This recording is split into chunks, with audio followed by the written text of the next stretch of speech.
Losing access to your trading account due to an outdated email is a nightmare. Why Euro? Let's make sure that doesn't happen. First, head over to the Pocket Option website and log into your account using your current email and password.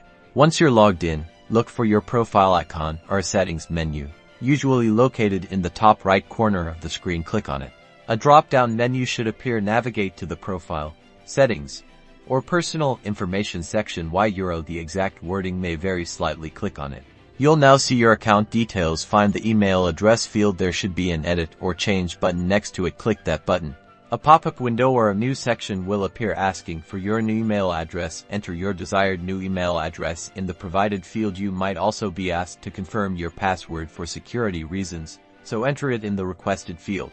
Now, check your old email inbox. Pocket Option will send a verification code to your old email address to confirm the change. Copy that code.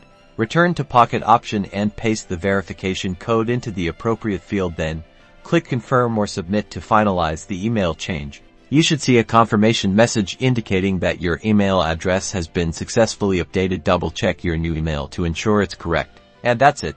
You've successfully updated your email on Pocket Option. Keeping your contact information current is crucial for account security and staying informed.